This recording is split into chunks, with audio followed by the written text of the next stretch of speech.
Vamos agora para a palavra do Senhor. Convido o pastor Azaf para que venha aqui no púlpito. Que Deus abençoe. Amém. Obrigado, professor. Vamos fazer uma oração para o nosso pastor aqui, né? Curva as suas cabeças, né? Senhor, meu Deus e meu Pai, obrigado, Senhor, por este homem de Deus. Que os nossos corações, Senhor, estejam abertos à palavra, Senhor, que vai ser pregada esta noite. E que ela possa encontrar, Senhor, um refúgio nos nossos corações, Senhor, e que venha transformar as nossas vidas, ó Pai. Porque só o Senhor pode todas as coisas.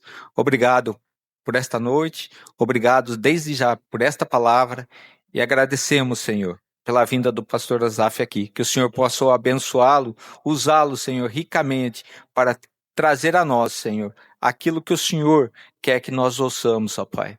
E que essa palavra venha transformar as nossas vidas, os nossos corações, em nome de Jesus. Amém. Amém. Amém. Jesus abençoe. Quem aqui não gosta de ser cuidado? Tem alguém aqui que não gosta? Acho que todo mundo gosta de se sentir cuidado, né? Aqueles que são casados gostam de ser cuidados pela sua esposa ou pelo seu marido. Mas também, se você está num bom trabalho, você gosta também de ser ali bem cuidado, talvez com minimamente um bom salário, né? Um bom ticket de alimentação, de refeição, um convênio médico. E o que vier de bônus aí tá tudo certo, né? É interessante esse aspecto, esse mover de nós recebermos esse tipo de movimento, né? De intencionalidade do outro.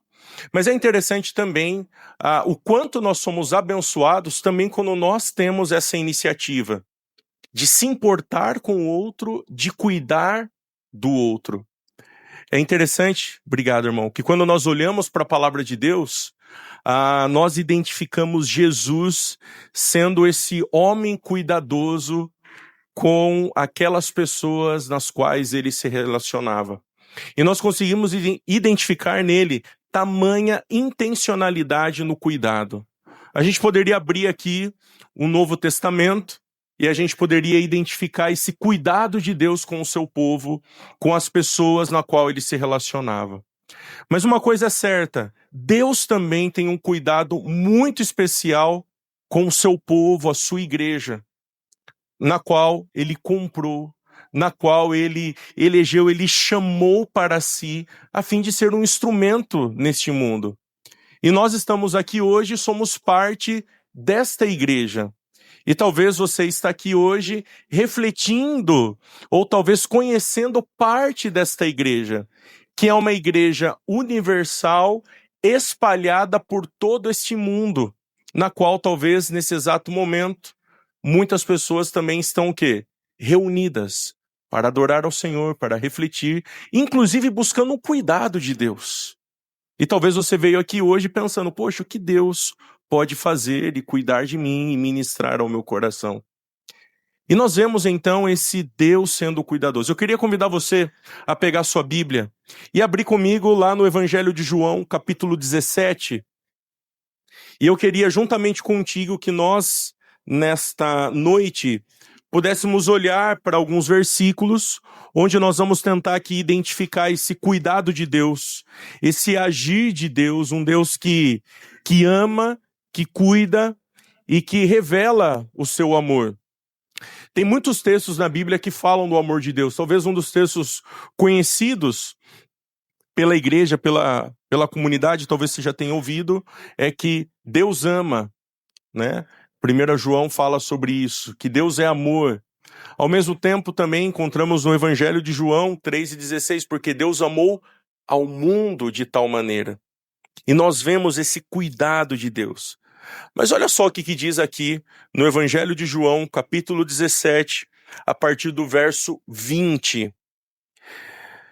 Não te peço apenas por esses discípulos, mas também por todos que crerão em mim por meio da mensagem deles.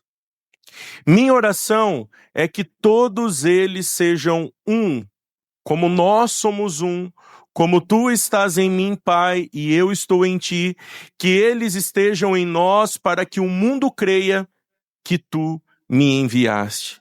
Verso 22. Eu dei a eles a glória que tu me deste para que sejam um, como nós somos um. Eu estou neles e tu estás em mim, que eles experimentem unidade perfeita, para que todo o mundo saiba que tu me enviaste e que os amas tanto quanto me amas. Que Deus abençoe a leitura da sua palavra. Aqui nós encontramos no Evangelho de João, especificamente no capítulo 17, aquilo que é chamado da oração sacerdotal do Senhor Jesus. Jesus está prestes a ir para o Calvário, para morrer, para se entregar voluntariamente na cruz, por amor, revelando ali o seu cuidado, o quanto ele ama e cuida daquele no qual ele quer libertar de todo pecado, de toda condenação. E é interessante que nós encontramos então aqui registrado no Evangelho de João 17, um momento que antecede a sua ida àquele lugar conhecido e chamado Jardim do Getsêmani. E Jesus então tem um momento de oração, de conversa com o Pai. Mas olha só que interessante, essa oração, ela é carregada de tamanha profundidade, mas ao mesmo tempo revela um tamanho cuidado de Deus com o seu povo, com a sua igreja, inclusive com aqueles que viriam a crer. Que é assim que inicia o argumento a partir do versículo de número 20. E nós vamos tentar olhar aqui um pouquinho nessa noite, então, diante do texto sagrado, e ponderar aqui algumas realidades nas quais dizem sobre o cuidado de Deus com o seu povo, mas que envolve também alguns aspectos que Deus tem expectativa, então, que nós tomemos como fruto deste cuidado. Vamos olhar para o início novamente do versículo de número 20, que diz: não te peço apenas por esses discípulos, mas também por todos que crerão em mim por meio da mensagem deles. Meus queridos, o que Jesus está fazendo aqui? Jesus está orando por mim. Jesus orou por você. Jesus está dizendo: não te peço apenas por esses discípulos, mas também por todos que crerão em mim. Isso daqui ecoa até os nossos dias. Essa oração de Jesus, quando nós nos deparamos aqui com a igreja, nós somos a resposta, o desdobramento desta oração. E cá estamos nós, fruto desta oração. E Jesus está dizendo: Pai, eu não peço por esses discípulos que estão aqui comigo, esses 12 discípulos, mas peço também por aqueles que virão futuramente a se tornar os meus discípulos. Como, inclusive, que parte da missão dos discípulos de pregar o evangelho, de anunciar e de ser instrumento, então, dessa proclamação da grandeza e da obra do Senhor Jesus. Mas olha só que interessante, esse cuidado de Jesus acerca do seu povo, acerca da sua igreja, e lembrando então agora dos discípulos que viriam a crer no futuro, nos revela as expectativas que Jesus tinha acerca do cuidado e daquilo que a gente poderia experimentar como povo, para que nós pudéssemos entender a dinâmica de algo preciosíssimo dentro da igreja do corpo de Cristo. E nós vamos tentar olhar aqui então alguns aspectos acerca disso. Então, continuando aqui, o versículo de número 21 diz: a minha oração é que todos eles sejam um, como nós somos um, como tu estás em mim, Pai, e eu estou em ti, que eles estejam em nós para que o mundo creia que tu me enviaste. O primeiro aspecto que a gente consegue observar aqui, que Jesus verbaliza, é que a comunhão, ela é um desejo de Jesus. A unidade, ela é um desejo do Senhor Jesus Cristo, revelando também a expectativa do Pai, para que todos sejam um, como tu, ó Pai, o és em mim e eu em ti. Não tem como a gente olhar para esse texto e a gente não se lembrar do Éden. Não tem como nós olharmos para esse texto aqui e não nos lembrarmos do chamado de Deus desde o Éden. A palavra de Deus em Gênesis 1:1 diz que no princípio criou Deus os céus e a terra. Deus cria então ali todas as coisas, mas depois ele cria homem e mulher. E a partir então da criação de Deus, Deus cria homem e mulher para que possam ter o quê? Amizade, relacionamento. O Éden nos lembra isso. Adão e Eva tinham profunda intimidade com Deus, profunda amizade com Deus, e eles estavam diante de Deus de forma santa. É interessante quando nós lemos o texto de Gênesis capítulo 3, nós identificamos ali, pós a queda, pós o homem pecar contra o Senhor, que Deus ia visitar o casal sempre na viração, de tardezinha. Deus estava ali no Éden para ter o quê? Relacionamento, amizade com quem? Com aquele casal. Não havia barreira, não havia nenhuma divergência, não havia pontos de tensões.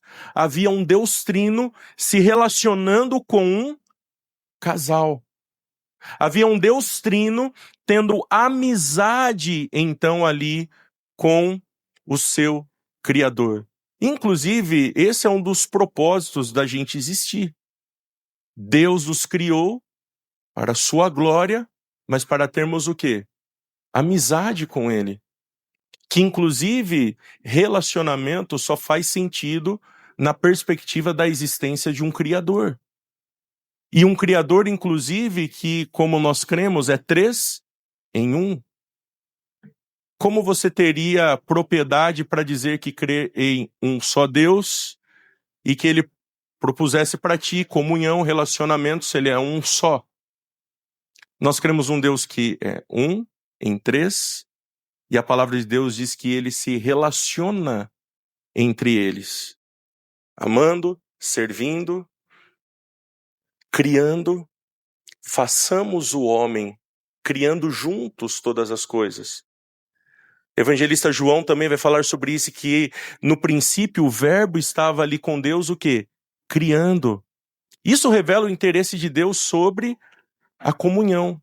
Deus espera, então, que os discípulos que iriam crer futuramente desfrutassem do quê? Comunhão, amizade, relacionamento. Esse é o interesse do Senhor Jesus quando nós cremos nele. Quando nós cremos no Evangelho, no poder de Deus. E aqui então nós encontramos esse primeiro aspecto. A comunhão, ela é um desejo do Senhor Jesus Cristo. Mas convenhamos, nos dias em que a gente vive, será que de fato as pessoas têm tido um interesse genuíno por se relacionar com gente? Em dia em que vivemos, será que as pessoas têm tido um real interesse pela grandeza de Deus, por estar com pessoas, a fim de viver a comunhão? Experimentar, então, a unidade? É triste dizer isso, mas de forma categórica as pessoas não querem se relacionar hoje. Basta você pensar um pouquinho o quanto você teve contato com gente durante essa semana. Talvez você teve um contato mínimo e talvez esse mínimo foi online, mandando mensagem no WhatsApp, curtindo uma foto no Instagram, comentando ali a foto de alguém que você gosta. E a gente vê, então, cada vez mais esse senso de isolamento das pessoas. As pessoas têm os seus interesses, outras têm os seus interesses, e assim a gente vive a vida comum. Cada um com os seus interesses, sem se relacionar, sem ter ali, de fato, uma intensa comunhão. Cada vez mais a gente vê a sociedade moderna valorizando isso. Cada vez famílias menores, cada vez pessoas se privando então desse contato. É interessante que agora tem uma opção no WhatsApp, né? Você manda uma mensagem, você nem sabe se o camarada recebeu. Né? Não aparece mais que ele recebeu. Não fica mais azulzinho, você fala, rapaz, recebeu ou não recebeu? Ele viu ou não viu? Ele gosta de mim ou não gosta mais? Não sei mais nada. Né? Olha só que ponto a gente chegou. A gente não quer saber, a gente não quer que a pessoa saiba se ela recebeu a nossa mensagem. Fala assim, rapaz, com esse negócio. E aí o que a gente percebe? Que nós estamos nessa sociedade e que nós também estamos experimentando isso e que de repente também a gente não quer estar o quê? Perto de gente. A gente quer estar longe, distante, a gente não quer se relacionar com pessoas. E convenhamos, não é fácil se relacionar com gente. Não é. As pessoas são pecadoras. Eu casei com uma pecadora, pergunta para ela o quanto é legal se relacionar comigo. É. Eu casei com ela, vocês podem me perguntar quantos momentos de dificuldade a gente tem no relacionamento. Vocês casados aqui podem falar também. Não é fácil. Não é fácil você aturar aquele cara complexo e difícil no trabalho. Não é. Não é fácil a gente se relacionar no corpo de Cristo. Não é. Mas sabe qual que é a nossa tendência? Quando a gente faz algum tipo de esforço para viver a comunhão, a gente procura pessoas que têm o mesmo interesse nosso. Então, eu vou procurar o cara que gosta de churrasco, que torce pro meu mesmo time que eu torço, que gosta das mesmas coisas que eu gosto. E aí a gente vai fazendo o quê? A gente intensifica a amizade com pessoas assim. E o outro que é diferente, inclusive no contexto da igreja, o que a gente faz? Rapaz, o cara é corintiano, né? Você acha que eu vou estar perto de corintiano? Não, o cara não gosta de churrasco, o cara gosta de salada e massa. Poxa, eu sou da carne. E aí a gente vai olhando e a gente fala, não, eu quero estar perto de gente que tem coisas em comum comigo. Mas, meus queridos, quando a gente pensa na igreja, a igreja ela é a mais plena demonstração de pessoas totalmente diferentes, muitas vezes distintas, mas que o Senhor as chama para termos comunhão, para lidarmos com gente diferente. E talvez aqui você veja na igreja pessoas que não têm as mesmas percepções e não pensam de forma comum como tu pensa. E sabe que Deus chama você? A ter comunhão com gente assim. A amar gente assim. A viver com gente difícil assim. A se relacionar com gente difícil assim. E olha só que interessante. Deus orou por nós nesse sentido, a fim de que nós vivêssemos e experimentássemos isso com intensidade, porque isso inclusive revelaria o cuidado dele conosco. Mas e aí? Amar gente difícil, amar aqueles que a gente tem dificuldade de estar perto. Sim, Jesus tem essa expectativa, que a gente ame esses difíceis. Esse é o desejo de Jesus. Então, quando a gente pensa na unidade desse chamado de Jesus, não é só uma questão organizacional, aquilo que a gente fala da treliça, mas é também uma questão da videira, de relacionamento, de espiritualidade, de mutualidade. Jesus ora, Pai, eu rogo a Ti, eu clamo a Ti, a minha oração é que eles sejam um, como nós somos um. Como Tu estás em mim, Pai, eu estou em Ti, que eles sejam um em nós para que o mundo creia que Tu me enviaste. O desejo de Jesus em sua oração para os discípulos futuros que viriam a crer nele é: rapaz, vivam a comunhão. Este é o meu desejo. E Jesus está fazendo a gente refletir um pouco nisso nessa noite. Como a gente vive esse negócio chamado comunhão? Talvez sem nenhum contato com gente. Será que isso é comunhão? Não se relacionando, não buscando, não sendo intencional. Talvez o famoso jargão está sobre ti, o crente domingueiro, viu o irmãozinho aqui só vendo outro domingo, não sabe nem onde ele mora, não sabe nem o telefone dele, não sabe nada sobre a vida dele e não faz nenhum esforço para saber. Jesus nos chama. Para viver a comunhão é necessário, então, termos intencionalidade e abrirmos mão desse espaço aqui. A igreja, ela não se resume a isso. Para falar a verdade, nós estamos aqui sendo treinados essa semana para vivermos agora aquilo que o Senhor nos chama durante essa semana que está começando a partir desse domingo aqui. Primeiro aspecto, Jesus deseja a unidade. Segundo, continuando no versículo 21, que nós aqui então já lemos, mas na parte final aqui, que eles sejam em nós para que o mundo creia que tu me enviaste, eu lhe deis a glória que tu me deste para que sejam um como nós somos um, eu estou nele, tu estás em mim, que eles experimentem a unidade perfeita para que todo mundo saiba que tu me enviaste, que os amas tanto quanto me amas. O segundo aspecto que a gente identifica aqui é que a comunhão ela tem uma origem, ela tem um padrão no Deus Trino.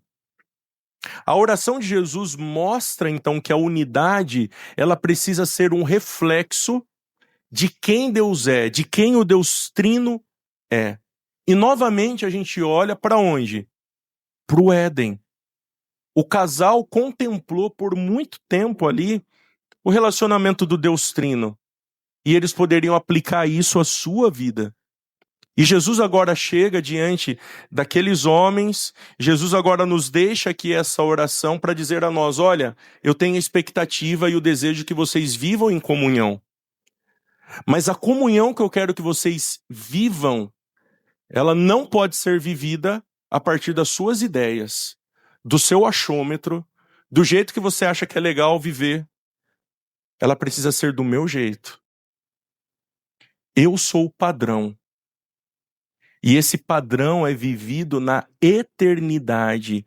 E como eu disse, essa é uma das diferenças do cristianismo, inclusive com respeito às outras religiões, onde nós temos um padrão estabelecido no Deus Pai, Filho e Espírito, que vivem o relacionamento na mutualidade.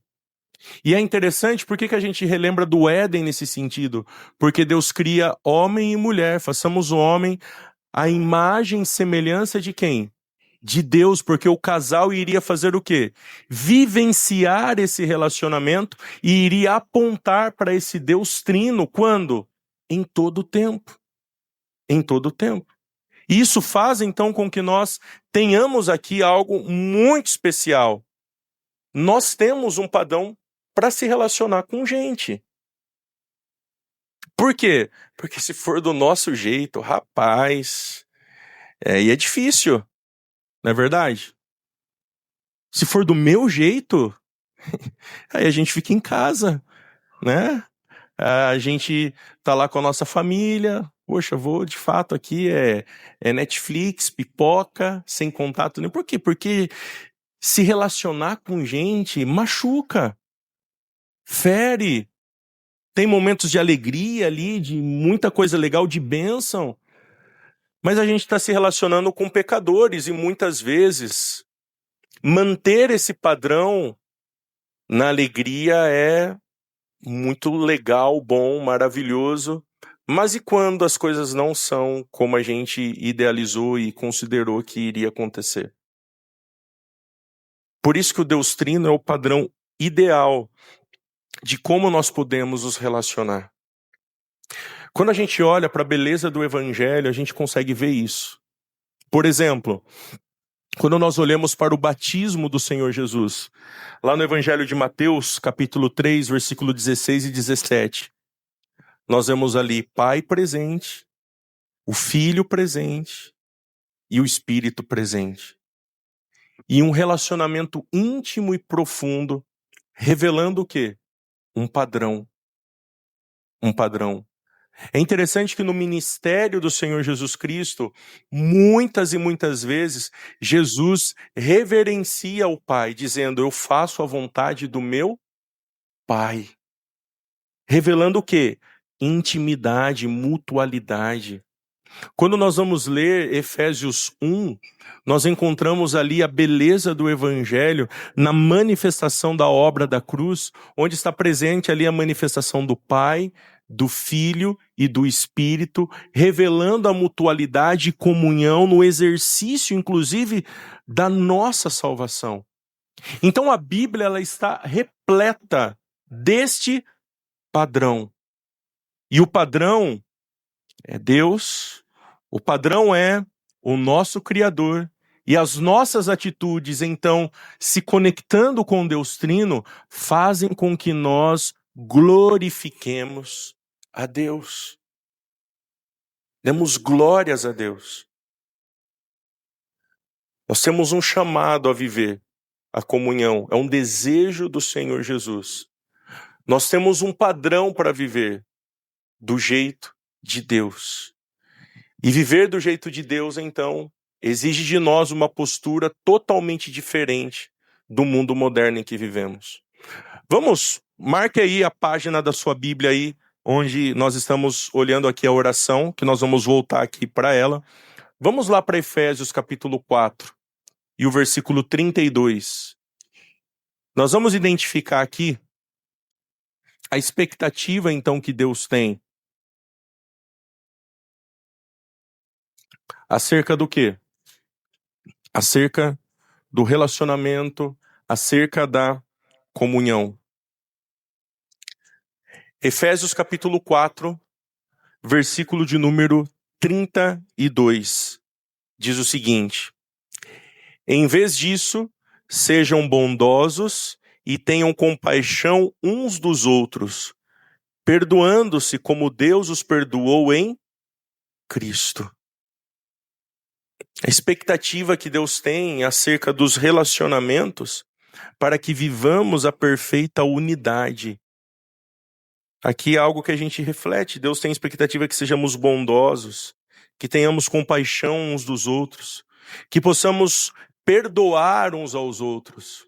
Mas o padrão sempre será Ele, assim como Deus os perdoou em Cristo. É desejo de Deus, nós temos um padrão a ser buscado, mas esse padrão é sempre o Deus Trino. Então, você quer se relacionar com gente? Lembre-se, você em algum momento terá dificuldades, terá momentos ali complexos e difíceis, mas não se esqueça, o mesmo Deus que nos chamou à unidade, o mesmo Deus que nos deu um padrão, Ele está conosco. E Ele nos auxilia, Ele nos ajuda a nos relacionarmos uns com os outros. E nos chama, inclusive, a sermos bondosos, compassivos, mas também que tenhamos o perdão instalado em nós. Assim como Ele, o próprio Deus, nos perdoou. Então nós temos um padrão. Ele é elevado? Sim. Difícil muitas vezes? Sim. Mas como o evangelista diz, em 1 João capítulo 5, os mandamentos do Senhor não são penosos. Ou seja, Deus não nos dá e não nos dará nada que não consigamos praticar. Nós temos totais condições de viver isso. Por quê? Porque temos recebido do Senhor graça sobre graça, inclusive a própria pessoa dele, a pessoa do Espírito, habitando em todo aquele que crê, a fim de que consigamos fazer o quê? Viver isso. Evidenciar isso. E então vivermos essa boa comunhão. Para concluirmos então o último aspecto aqui. Quando chegamos no versículo, vamos voltar para Evangelho de João, capítulo 17. E vamos olhar aqui o finalzinho do versículo 21, que diz o seguinte: que eles estejam em nós, para que o mundo creia que tu me enviaste. Finalzinho do versículo 23, que eles experimentem unidade perfeita, para que todo mundo saiba que tu me enviaste e que os amas tanto quanto me amas. O que Jesus está querendo dizer aqui? Que a comunhão torna ele o quê? Conhecido. A comunhão é um desejo do Senhor Jesus, a comunhão tem um padrão no Deus Trino, mas a comunhão também torna o quê? Jesus conhecido. A demonstração do amor, a demonstração do cuidado mútuo faz com que as pessoas queiram participar desse negócio chamado o quê? Igreja. Igreja. O amor que a gente pode sentir um pelo outro, evidenciar, cuidar um do outro, faz com que nós sejamos um imã para aqueles que estão de fora da comunidade e se sintam o quê? Despertados a participar da comunhão. Por quê? Meus queridos, porque se Deus nos deixou um padrão, a pergunta a se fazer, você acha que o que é vivido no mundo moderno é um padrão que dá certo, é legal e as pessoas estão se sentindo bem vivendo assim? As pessoas não querem se relacionar. As pessoas não querem mais ouvir umas às outras. As pessoas querem falar, falar, falar. Mas quando alguém está com algum problema e você ali quer compartilhar, inclusive com alguém do seu problema, é difícil, inclusive, você achar alguém que possa o quê? Escutar das suas dores, das suas dificuldades. E cá estamos nós, e a gente pode ser o quê? Instrumento de Deus para apontar algo que o mundo não vive, não experimenta. E a igreja, então, ela se torna um luzeiro. E Jesus está dizendo, se a igreja vive a comunhão com intencionalidade, com o desejo que eu tenho, com o padrão que eu tenho, isso será um contraste com o mundo. E aquilo que a gente pode dizer hoje com o mundo moderno. Com o mundo moderno. Que como um grande filósofo Bauman disse, um mundo que vive relacionamentos líquidos, relacionamentos que não têm valor algum. A igreja diz, sim, é possível cuidar uns dos outros, sim, é possível evidenciar algo. E quando a igreja vive isso, ela atrai pessoas para dentro dela. A comunhão, a unidade, ela continua a ter efeitos práticos, então, nos nossos dias. As pessoas olham o que a gente está vivendo e elas sentem desejo de viver isso. Ou seja, se você não vive o padrão bíblico dentro desse chamado de Deus, você se torna, inclusive, uma pedra de tropeço ao chamado de Deus para a igreja. Isso se torna um tema um tanto quanto sério. Porque se você não gosta de gente, se você não gosta de se relacionar, se você não gosta de viver o chamado de Jesus, como que você vai se tornar atracional? O evangelho que encarna de fato Cristo, a fim de que as pessoas sintam o prazer de estar junto conosco. Por isso a gente precisa estar atento. Por quê? Porque o chamado de todo cristão é estar perto de gente. Se relacionar com gente, se relacionar a partir do ambiente da igreja, se relacionar com a sua família, estar perto de gente para que as pessoas vejam Jesus em nós, se sintam atraídas por Jesus e assim então creiam no poder do evangelho, creiam no Filho de Deus. Meus queridos, a comunhão então com Deus, ela é o propósito desde a criação. E a gente não pode esquecer que a cruz é um retorno ao Éden. Há peculiaridades, há movimentos que existiam lá dentro daquele jardim. E que por conta da obra da cruz, a igreja hoje pode novamente evidenciar Jesus Cristo, o Deus Trino, a partir da sua comunhão. E a criação, a redenção, ela aponta a esse chamado de novo, a esse ideal do Éden, que Deus então restaura através da pessoa do Senhor Jesus Cristo. Porque sempre foi um desejo de Deus se relacionar. Ele sempre foi o padrão e Jesus relembra isso.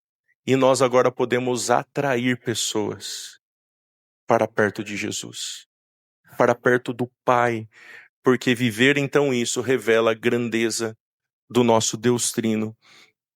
que nos ama, que nos chama a viver tudo isso.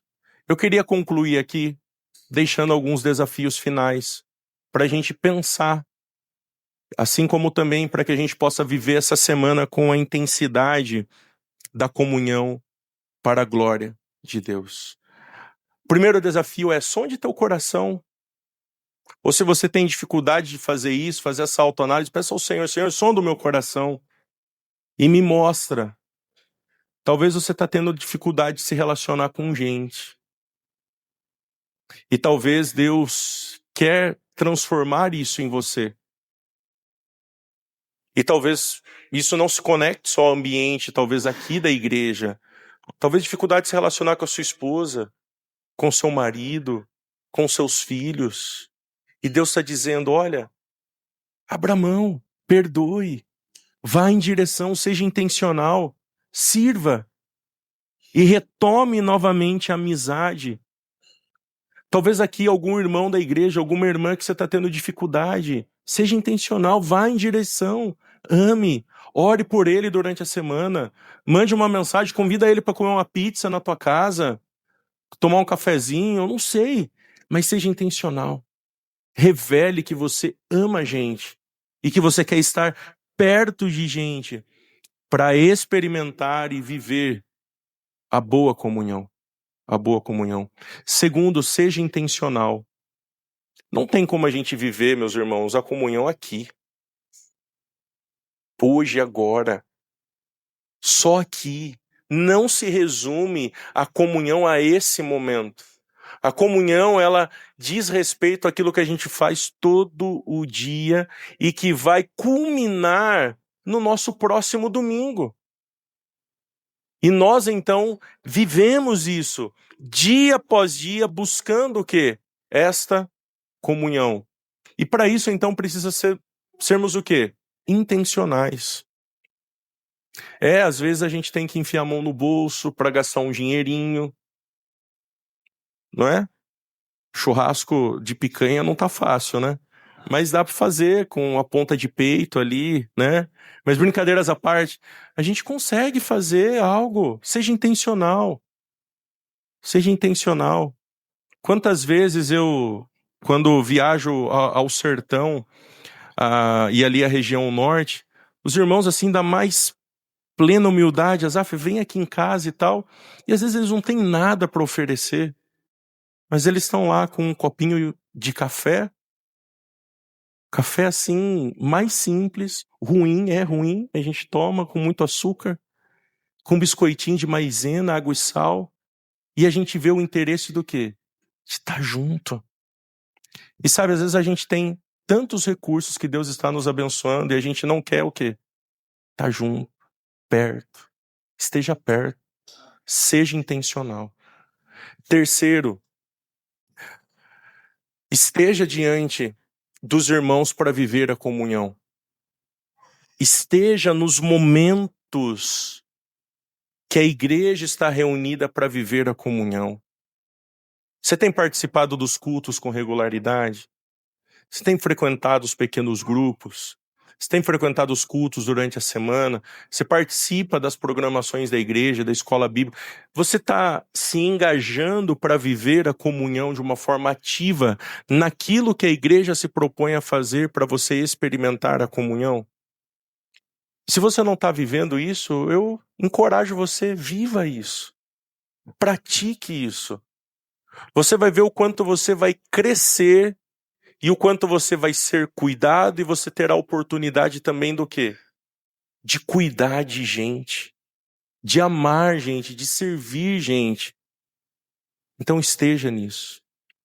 E por último, eu queria também que você refletisse um pouco acerca da comunhão, mas no sentido também aonde está teu coração a respeito da comunhão. No teu relacionamento com Deus. Duas coisas que eu queria te perguntar nesse momento. Você já creu em Jesus? Você já entregou a sua vida a Ele a fim de que Deus se tornasse o teu amigo, aquele no qual você pode nutrir e experimentar uma boa amizade? Quando nós olhamos para essa questão da amizade, para essa experiência íntima, ela só é possível àqueles que creem que Jesus é real, vivo, o verdadeiro Deus. Porque senão ela não faz sentido. Eu queria te encorajar nessa noite a refletir nisso. Creia em Jesus. Se arrependa dos seus pecados e comece a viver com Ele. Comece a caminhar com Ele, assim, experimentar da boa comunhão. E segundo e último desafio, conectado a esse, talvez você está aqui hoje, está longe do Senhor. Talvez você está aqui nessa noite e você está longe da comunhão do Senhor e talvez da comunhão de uma igreja local. Eu queria te encorajar a lembrar do que o Senhor Jesus orou por ti.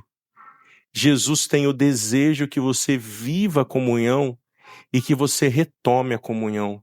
Não seja engajado pela mentalidade da sociedade moderna. Nós precisamos uns dos outros. Nós temos oportunidade de servir uns aos outros. Nós temos a oportunidade de servir com os nossos recursos uns aos outros. Nós temos a oportunidade de sermos uma igreja que atrai outros a Cristo. E talvez você pode novamente se tornar essa pessoa no ambiente da igreja local. Então quero te encorajar, se você está distante de Deus nessa noite, volte para os braços do Senhor. Volte para perto dele, volte para a comunhão da igreja, volte para a comunhão dos irmãos, para que você então possa inteiramente, profundamente experimentar de uma amizade novamente estabelecida lá na cruz, do chamado de Deus a todo aquele que crê nele para a glória dele. Amém? Quem aqui não quer ser cuidado, não é verdade? Se estamos na comunhão, a gente experimenta o cuidado de Deus e dos nossos irmãos. Então esteja conectado. Não abra mão de estar junto do povo de Deus para experimentar sempre esse agir e cuidado amoroso do Senhor. Amém? Vamos orar? Senhor, que a tua graça, o teu amor esteja com esta igreja e que eles continuem a experimentar e a evidenciar mais e mais da grandeza do teu amor através da comunhão. Ó Deus, e perdoa a gente, porque muitas vezes, Senhor, nós não conseguimos amar como o Senhor espera. Tenha misericórdia de nós. Nos dê graça para que consigamos, com o teu poder, amar as pessoas e assim nos tornarmos um luzeiro de gente que ama a gente para a tua glória. E que as pessoas queiram estar perto de nós. Que as pessoas queiram estar no meio do povo do Senhor. Porque sabem que ali é a mais plena manifestação do Senhor Jesus. Ó Pai, que esta igreja aqui em Iracemápolis seja achada e encontrada como esse lugar que brilha para Jesus e para a glória de Deus. Graças te damos e lhe pedimos isso no nome de Jesus. Amém.